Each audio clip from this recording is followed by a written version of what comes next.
Hello दोस्तों, आज की कक्षा में आप सभी का स्वागत है। आज हम अपने हिंदी एवं भारतीय पुस्तक के पार्ट 2 निराला भाई का आगे का पार्ट समझने की कोशिश करेंगे। अब तक जो हमने निराला भाई के बारे में जाना वह बहुत बड़े साहित्यकार हैं और बहुत बड़े ऑर्डर दानी हैं, जिन्हें अपने सुख सुविधा के अलावा सारी दुनिया के दुख दर्द दिखाई देते हैं। ज़रूरत जितनी भी वस्तुएं वो अपने पास रखना नहीं चाहते हैं। तो आज हम पाठ का अगला परिच्छेद देखेंगे। पेज नंबर 8 पे आ जाइए।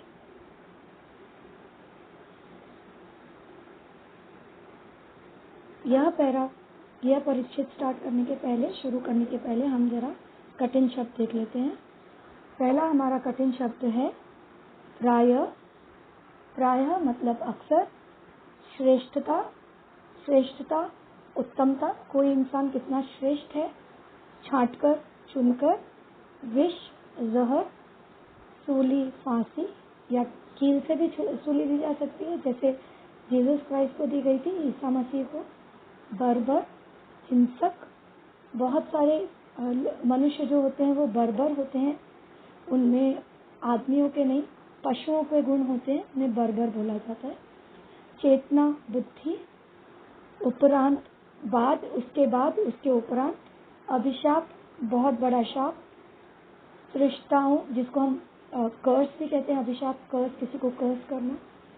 सृष्टाओं, निर्माण करने वाले। सृष्टि से ये शब्द बना है, जिन्होंने सृष्टि की है वो सृष्टा है। सजातीय, एक ही जाति के लोग, जो सेम स्पीशीज के लोग जिन्हें कहते हैं। सृजन, रचना करना, किसी नई चीज का सृजन करना, रचना करना।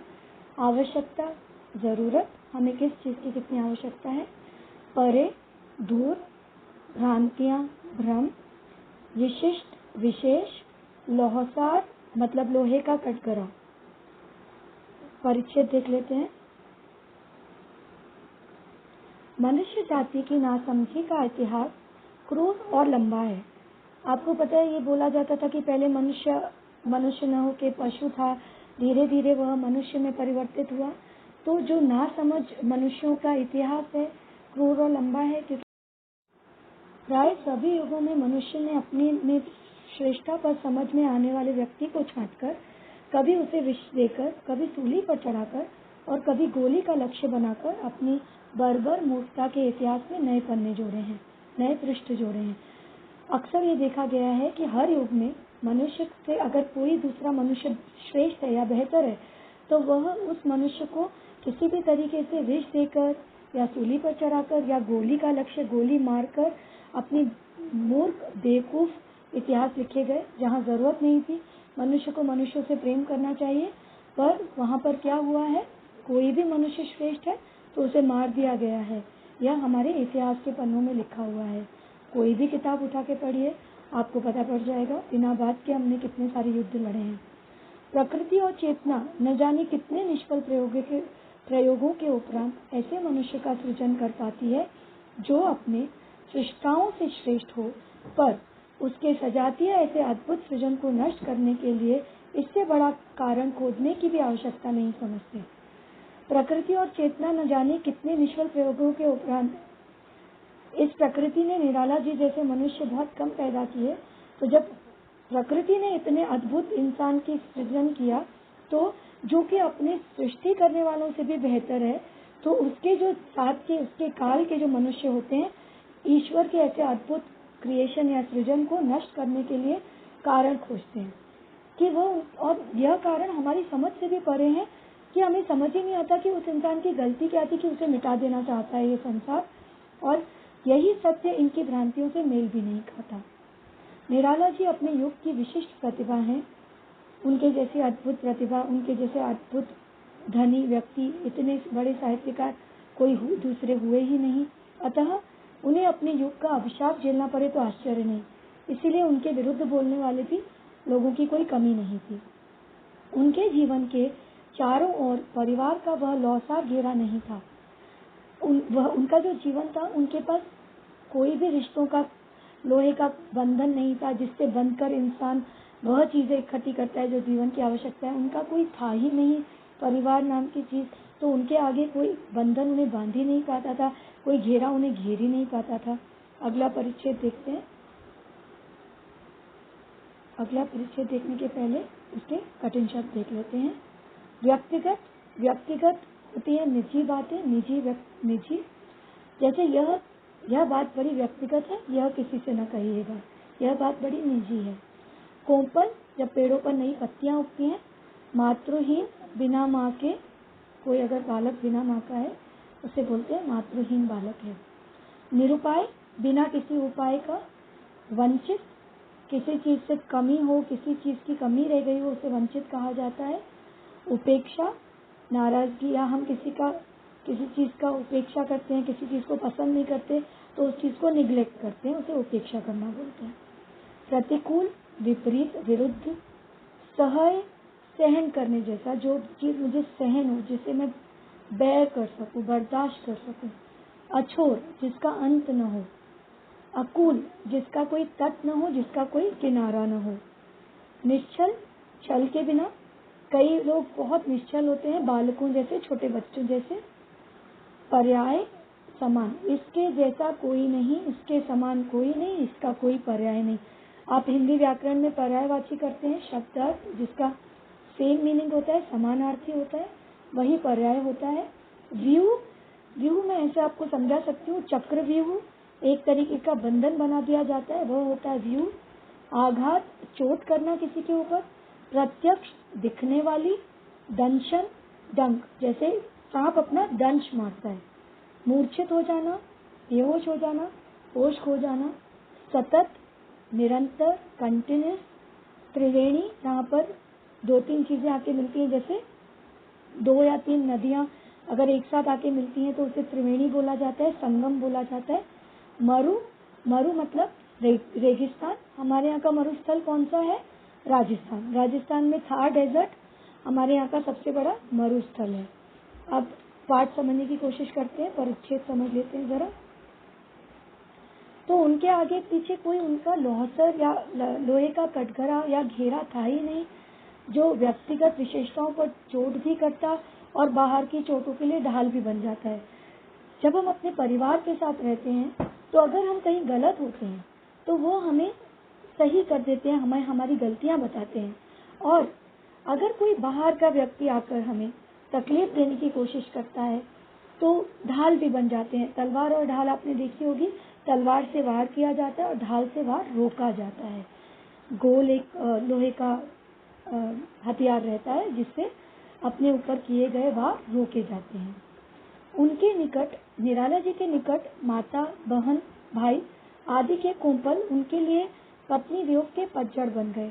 उनके माता, बहन, भाई तो छोड़िए, वह तो उनके जीवन में थे, पर उनकी जिंदगी में उनका पत्नी से जो वियोग हो गया तो वो जो उनकी जिंदगी की खुशियां थी वो सब अधूरी हो गई उनकी पत्नी की मृत्यु होने के बाद। आर्थिक कारणों से, आर्थिक कारण मतलब फाइनेंशियल प्रॉब्लम, पैसे की कमी में उन्हें अपनी मातृहीन संतान के प्रति कर्तव्य निर्वाह की सुविधा भी नहीं दी। उनकी पुत्री एक बार बहुत बीमार पड़ी और वो उनके दोनों बच्चे ही बिना माँ के थे। उनकी माँ बहुत जल्दी इस दुनिया से चल बसी थी, पर वह पिता होते हुए भी अपने पिता के कर्तव्य कभी निभा नहीं पाए, क्योंकि वो बहुत गरीब थे, बहुत ही कठिन समय से गुजर रहे थे। उन्होंने कभी पैसा जमा करने की जरूरत नहीं समझी।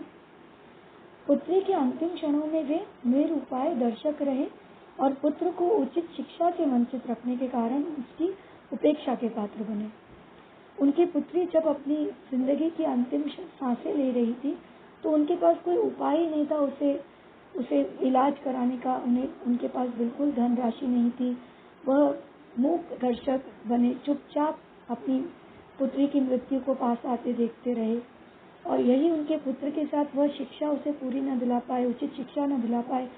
उससे उन्हें कमी रखनी पड़ी अपने पुत्र की, क्योंकि उनके पास पैसा नहीं था, उनके पास कोई तरीका नहीं था अपने पुत्र की उचित शिक्षा पूरी कर सके। इस कारण पुत्र की नाराजगी, उपेक्षा के पात्र बने रहे वह जीवन भर। अपनी प्रतिकूल परिस्थितियों से उन्होंने कभी ऐसे हार नहीं मानी जिसे सह बनाने के लिए हम समझौता करते हैं। आम आदमी क्या करता है, जब उसे जरूरत पड़ती है तो वो गलत काम भी कर लेता है पैसा कमाने के लिए, और थोड़े जिंदगी में समझौते भी कर लेता है जो उसके हृदय को बिल्कुल भी सही नहीं लगते, पर वह कर लेता है। पर निराला जी जैसे निराले लोग अपनी प्रतिकूल विपरीत परिस्थितियों में कभी उन्होंने हार ही नहीं मानी। उन्हें लगा कि वह इसी प्रकार जीवन जी सकते हैं, और इन विपरीत परिस्थितियों को अपने अनुकूल बनाने के लिए उन्होंने कभी ऐसे कार्य नहीं किए, ऐसे समझौते नहीं किए। जिंदगी में अनुकूल और प्रतिकूल विरुद्धार्थी शब्द होते हैं। स्वभाव से उन्हें यह निश्चल वीरता मिली जो अपने बचाव के प्रयत्न को कभी कायरता की संज्ञा देती है। उनका स्वभाव ही ऐसा था जो बालकों जैसा, बच्चों जैसा था, और बड़े वीर थे और अपने बचाव के लिए कभी प्रयत्न नहीं किया, कभी गलत राह नहीं चले, और कभी यह नहीं न कायरों की तरह चुप बैठे रहे, अपनी जिंदगी अपने तरीके से वीरता से लड़ते रहे। उनकी राजनीतिक कुशलता नहीं, वह तो साहित्य की एक निष्ठा का पर्याय है। कुछ लोग थोड़े पॉलिटिकल साउंड होते हैं, वो चतुर होते हैं, राजनीति कर कर अपना काम निकाल ही लेते हैं, पर यह जो थे ये बहुत ही अद्भुत प्रतिभा थे। वो साहित्य की ओर अपनी पूरी निष्ठा रखे, और उन्होंने कभी भी अपने समझौते नहीं किए, खुद को कुशल नहीं बनाया ऐसा कि अपनी जिंदगी की मुश्किलें आसान कर सकते। छल के व्यूह में छिपकर लक्ष्य तक पहुंचने को साहित्य लक्ष्य प्राप्ति नहीं मानता, जो अपने पद की सभी अप्रत्यक्ष प्रत्यक्ष बाधाओं को चुनौती देता हुआ, सभी आघातों को हृदय पर झेलता हुआ लक्ष्य तक पहुंचता है। आपने याद होगा, आपको महाभारत में एक चक्रव्यूह का भाग है जहाँ पर कौरव पांडवों के लिए एक व्यूह रचते हैं। तो अगर इंसान चाहे तो वो एक झूठ का, छल का एक अपने आसपास आवरण एक ओढ़ कर चल सकता है अपने लक्ष्य पे पहुंचने के लिए। लोगों से अपनी कमियां बता सकता है और झूठ बोलकर अपना काम कर सकता है। पर निराला जी ने अपनी लक्ष्य प्राप्ति के लिए यह सब बातें बिल्कुल नहीं अपनाई, और अपने पथ पर आती सब दिखाई देने वाली और न दिखाई देने वाली बाधाओं को चुनौती देते हुए, सभी चोटों को, जो उनके रास्ते में कठिनाई आई, जो उनके हृदय पर आघात हुए, पुत्र और पुत्री का दुख से बड़ा कोई दुख नहीं होता, वह दुख झेलते हुए अपने लक्ष्य की ओर बढ़ते रहे और अपनी सत्य की राह नहीं छोड़ी, न अपने साहित्य का साथ छोड़ा। और इसी प्रकार के साहित्यकार को, इसी प्रकार के मनुष्य को युग सृष्टा साहित्यकार कह सकते हैं हम, जिन्होंने एक युग की पूरी सृष्टि कर ली, रचना कर दी। निराला जी ऐसे ही विद्रोही साहित्यकार हैं, जिन अनुभवों के दंशन का विष साधारण मनुष्य की आत्मा को मूर्छित करके उसके सारे जीवन को विषाक्त बना दे, उसी से उन्होंने सतत जागरूकता और मानवता का अमृत प्राप्त किया। कुछ हमारे जीवन में ऐसे अनुभव होते हैं, ऐसे एक्सपीरियंसेस होते हैं, जिनका जहर साधारण अगर कोई मनुष्य हो तो उसकी आत्मा को तो बेहोश ही कर दे, और वो कभी उभर ही न पाए अपने दर्द से, और उसका सारा जीवन ही विष युक्त जहर से भरा बन जाए। पर यहाँ पर तो निराला जी थे जो कि निश्चल वीर थे। उन्होंने सतत, निरंतर, कंटिन्यूसली अपने आप को और बेहतर किया, जागरूक किया और मानवता का अमृत प्राप्त किया, और जितनी भी जिंदगी में कठिनाइयों का विष आया उसे जहर की तरह पीते रहे, विष की तरह पीते रहे, पर उसे अमृत में बदलते रहे। उनके जीवन पर संघर्ष के जो आघात हैं, जो उन्होंने अपने जीवन में इतने संघर्ष किए, उसकी जो चोटें उनके जीवन पे लगी, जो ठोकरें उन्होंने खाई, वे उनकी हार के नहीं, शक्ति के प्रमाण पत्र हैं। तो यह उनकी हार के कोई चिन्ह नहीं है, जबकि वह कितने शक्तिशाली थे यह हमें बताते हैं। उनकी कठोर श्रम, गंभीर दर्शन और सजग कला की त्रिवेणी न अछोर मरु में सूखती है, न अकुल समुद्र में अस्तित्व होती है। उन्होंने जो जीवन भर इतना कठोर श्रम किया, मेहनत की और बहुत ही गंभीर साहित्य की रचना की, और यह जो उनकी कला की त्रिवेणी थी, तीन चीजें आके मिली तो त्रिवेणी बन गई। शब्द ही त्रिवेणी का मतलब होता है तीन चीजों की वेणी, तीन चीजों को एक साथ मिलना। वो जो उनकी त्रिवेणी थी, वो तो न किसी रेगिस्तान में सूखती थी, न किसी ऐसे समुद्र में डूबती थी जिसमें अगर उनके साहित्य को या उनके मेहनत को डुबा दिया जाए। आज भी इतिहास के पन्नों में निराला जी का नाम अंकित है और सदा ही आने वाले नए साहित्यकारों को प्रेरणा देता रहेगा। अगला परिच्छेद देखते हैं, जीवन की दृष्टि। उसके पहले कठिन शब्द देख लेते हैं। दुर्लभ, जिसके जैसा कोई ना हो, सुडौल सुंदर आकार, महाग्रता बहुमूल्य जिसकी कीमत बहुत ज्यादा हो या जिसकी हम कीमत ही न लगा सकें, स्वर्ण सोना, सौंदर्य सुंदरता, अलंकार आभूषण, अनगढ़ जिसे व्यवस्थित गढ़ा न गया हो। अनगढ़ जैसे सोने के गहने बनने के पहले सोने का टुकड़ा रहता है ना, जिसे गढ़ा नहीं गया होता। पारस, पारस एक ऐसा पत्थर है जिसे आप कोई भी धातु को छुआ दें, ऐसा मान्यता है, तो वो सोना बन जाती है। तो पारस एक, यहाँ पर निराला जी को पारस से हमने बराबरी की है, आगे देखेंगे। दंभ अहंकार, दंभी अहंकारी इंसान, स्पर्धा करना किसी से प्रतियोगिता करना, कुहेलिका मतलब कोहरा जिसे हम लोग फॉग बोलते हैं इंग्लिश में, यथार्थता असलियत, यथार्थ में आप कैसे हो, असलियत में आप कैसे हो, चाप पद चाप मतलब पद चिन्ह, पैरों के निशान बनाते जाते हैं। आप कभी समुद्र में गए होंगे, आप रेत पे चलते हैं तो आपने अपने पैरों के निशान देखे होंगे, उसे आपके पद की चाप बोलते हैं। पद मतलब पैर। समकालीन उसी काल के, सेम काल के, ऐसे बोलते हैं ना, सेम टाइम के, पर that person is of same time. संस्कृति सृष्टि संसार, लक्ष्यनिष्ठ जो अपने लक्ष्य के पक्के हों, जो अपने लक्ष्य की तरफ निरंतर बढ़ते रहते हों। चिन्ह निशान, चिन्ह की स्पेलिंग को एक बार देख लेंगे हम। चिन्ह में देखिए न बीच में नहीं लगता, चिन्ह बोला जाता है उसे। शूल कांटा, शूल कांटा जो चुभता है। अब परिच्छेद समझ लेते हैं। तो अपने जीवन में निराला जी किसी दुर्लभ सीप में ढले सुडौल मोती नहीं है, जिसे अपनी मार्गता का साथ देने के लिए स्वर्ण और सौंदर्य प्रतिष्ठा के लिए अलंकार का रूप चाहिए। बहुत सुंदर बात कही गई है निराला जी के लिए कि वह कोई ऐसे सुडौल मोती नहीं थे जिसे सुंदरता के लिए किसी सोने के आभूषण की या किसी जूलर की या जौहरी की जरूरत है जो उसको सुंदर रूप दे। वो अपने आप में ही इतने खूबसूरत थे कि उन्हें किसी अलंकार, किसी सुंदरता, किसी आभूषण में जड़ने की जरूरत नहीं थी। आपने देखा है ना, मोती अपने आप में उसका क्या मोल है। जब उसे हम किसी हार में जड़ देते हैं तब उस मोती का मूल्य बढ़ जाता है, पर यहाँ पर उसे मोती से नहीं बराबरी की गई है। महादेवी वर्मा कहती हैं उन्हें किसी के साथ की जरूरत नहीं थी, ये तो अनगढ़ पारस के भारी शिलाखंड है। मतलब समझिए, पारस एक पत्थर होता है जिससे कोई भी धातु छुई जाए तो वह सोने की हो जाती है। तो वह एक पारस थे, और छोटे मोटे पारस के पत्थर नहीं, एक बड़े से शिला, जैसे पर्वत से टूटे एक बड़ा से टुकड़े को शिला बोला जाता है। वो बहुत भारी शिलाखंड है कि उनके आसपास भी कोई आएगा तो वह सोने का हो जाएगा। वह इतने बड़े साहित्यकार हैं, वह जहाँ हैं वहाँ उनका स्पर्श सुलभ है।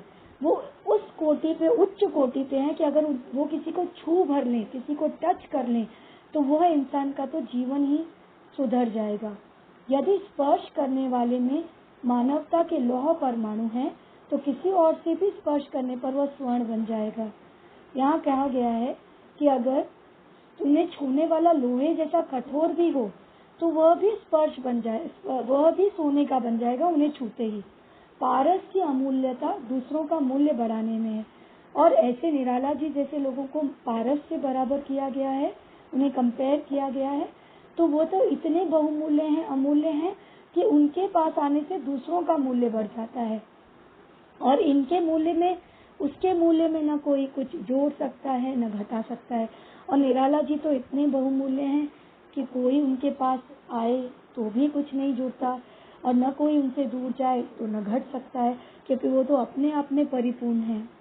आज हम दंभ और स्पर्धा, अज्ञान और भ्रांति की ऐसी कुहलका में चल रहे हैं जिसमें स्वयं को पहचानना तक कठिन है। सहयात्रियों को यथार्थता में, आज जो मनुष्य है वो दंभ, अहंकार और प्रतियोगिता और अज्ञान की एक धुंध में चला जा रहा है, कोहरे में चला जा रहा है, जहाँ वो खुद को नहीं पहचानता। पर निराला जी जैसे लोग, सहयात्रियों को यथार्थता में जानने का प्रश्न नहीं उठता, पर निराला जी जैसे लोग हमारे इस अंधेरे जीवन में हमें सच्चाई, सत्य को पहचानने के लिए प्रेरित करते हैं क्योंकि हमें तो यथार्थ दिखता ही नहीं, क्योंकि हम इतने अहंकार में जी रहा है मनुष्य आज। पर आने वाले युग इस कलाकार की एकाकी यात्रा का मूल्य आंक सकेंगे, जिसमें अपने पैरों की चाप तक आंधी में खो जाती है। पर एक बात तो बहुत बहुत जरूर है, वह तो होगी ही कि इस कलाकार ने जो अपना अकेलेपन में एक यात्रा की और अपना मूल्य बनाया, अपना कुछ नाम बनाया अपने साहित्य से हमें, तो उनके पदचिन्हों की चाप आंधी में खो नहीं सकती, क्योंकि वो हमेशा ही रहेगी। निराला जी के साहित्य की शास्त्रीय विवेचना तो आगामी युगों के लिए सुकर रहेगी, पर उस विवेचना के लिए जीवन की जिस पृष्ठभूमि की आवश्यकता होती है, उसे तो उनके समकालीन ही दे सकते हैं। आज जब हम निराला जी के साहित्य को पढ़ेंगे और हम उसकी विवेचना करेंगे, जब हम उसे समझने की कोशिश करेंगे, तो आने वाले युगों के लिए वह एक प्रेरणा तो रहेगी, पर जो उन्होंने लिखा था उसकी पृष्ठभूमि, इनका बैकग्राउंड, पृष्ठभूमि मतलब बैकग्राउंड की आवश्यकता होती है, वह देने के लिए तो आज उनके युग का कोई भी इंसान आए वही बता सकता है। जैसे उनके साथ के सुमित्रानंद पंत या महादेवी वर्मा, तो वही गवाही दे सकेंगे, वही प्रमाण पत्र दे सकेंगे कि यह साहित्य उन्होंने कितनी कठिनाई से, कितने कठोर परिश्रम से और कितने प्रेम से रचा है। साहित्य के नवीन युग पथ पर निराला जी की अंक संस्कृति गहरी और स्पष्ट, उज्जवल और लक्ष्यनिष्ठ रहेगी। तो साहित्य का जो ये अतीत में जो पथ था और जो अब नया युग पथ बनेगा, वहाँ पर निराला जी का जो लिखा हुआ उनका बसाया हुआ जो संसार है, उनकी जो सृष्टि है, उसकी छाप बहुत ही गहरी, बहुत ही स्पष्ट, बहुत ही उज्जवल मतलब साफ, और दूसरों को लक्ष्य दिखाती रहेगी, उनके गोल्स दिखाती रहेगी। इस मार्ग के हर फूल पर उनके चरण का चिन्ह और हर शूल पर उनके रक्त का रंग है। ये आखिरी पंक्तियां बहुत सुंदर हैं इस पाठ को खत्म करने के लिए। जो ये मार्ग है साहित्य का, तो हर फूल पर निराला जी के चरणों के निशान जो वो चले थे, एक एक पद चिन्ह, और हर कांटा जो साहित्य के राह में आएगा उस पर निराला जी के रक्त का रंग जरूर होगा, क्योंकि वही थे जिन्होंने यह पथ बनाया, और यह पथ युगों युगों तक आने वाले साहित्यकारों को, नई पीढ़ी को सदा ही प्रेरणा देता रहेगा।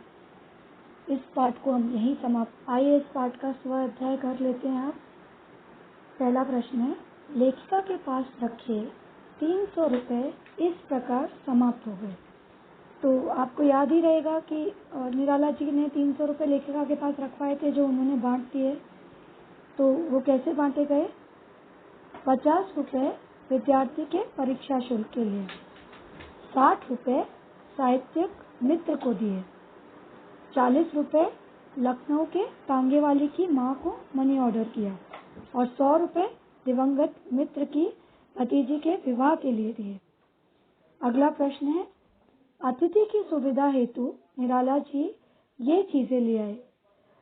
जब सुमित्रानंदन पंत उनके पास आए थे, तब निराला जी के पास बहुत सारी चीजों की कमी थी, फिर भी वो कहीं से भी ये सारी चीजें ले आए। वह चीजें थी, एक नया घड़ा, और उन्होंने तख्त के ऊपर धोती और चादर डाली थी, अगर आपको याद होगा, और नए घड़े में वह गंगा जल भराए थे। तो उत्तर है नया घड़ा, धोती, चादर, गंगा जल। निम्न शब्दों के समानार्थी लिखिए। समानार्थी मतलब वर्ड मीनिंग या पर्यायवाची। प्रहरी, पहरेदार, प्रयास, कोशिश, अतिथि, मेहमान, स्मृति, याद। किसी की स्मृति आती है, किसी की याद आती है। अगला प्रश्न देखेंगे, अभिव्यक्ति है। अभिव्यक्ति का मतलब होता है कि आप क्या सोचते हैं, ये आपका स्वयं के उत्तर होते हैं। ठीक है, स्वमत आपका क्या है, ये एक प्रश्न जरूर आता है, स्वमत क्या है। भाई बहन का रिश्ता अनूठा होता है। इसमें मैं आपको पॉइंटर्स दे देती हूँ, जिसपे आपको ये उत्तर खुद से लिखना है। भाई बहन का रिश्ता क्यों अनूठा होता है? क्योंकि वो बड़ा प्रेम और सद्भाव का रिश्ता होता है, साथ ही साथ लड़ाई झगड़े का रिश्ता भी होता है, रूठने मनाने का रिश्ता भी होता है, और इस रिश्ते में खुशी भी होती है, एक दूसरे पर अधिकार भी होता है, और इस रिश्ते को अच्छे से निभाने की जिम्मेदारी भी होती है। आप ये सारे हिंट्स लेके इसका उत्तर लिखेंगे अपने स्वमत से। अगला प्रश्न है, सभी का आदर पात्र बनने के लिए व्यक्ति का सहृदयी और संस्कारशील होना आवश्यक है। इस कथन पर अपने विचार लिखिए। यह प्रश्न मैं आपसे पूछती हूँ, अगर आप चाहते हैं कोई आपका आदर करे तो आपको उसके लिए अपने आप को भी उतना ही नरम दिल और संस्कारी बनाना पड़ेगा, क्योंकि अगर आप खुद जो देंगे वही, दुनिया एक आईना है। अगर आप खुशी देंगे तो आपको खुशी मिलेगी, अगर आप फूल देंगे तो फूल मिलेगा, अगर आप कांटे देंगे तो बदले में कांटे देंगे। तो इसका मैंने आपको फिर से हिंट्स दिया है।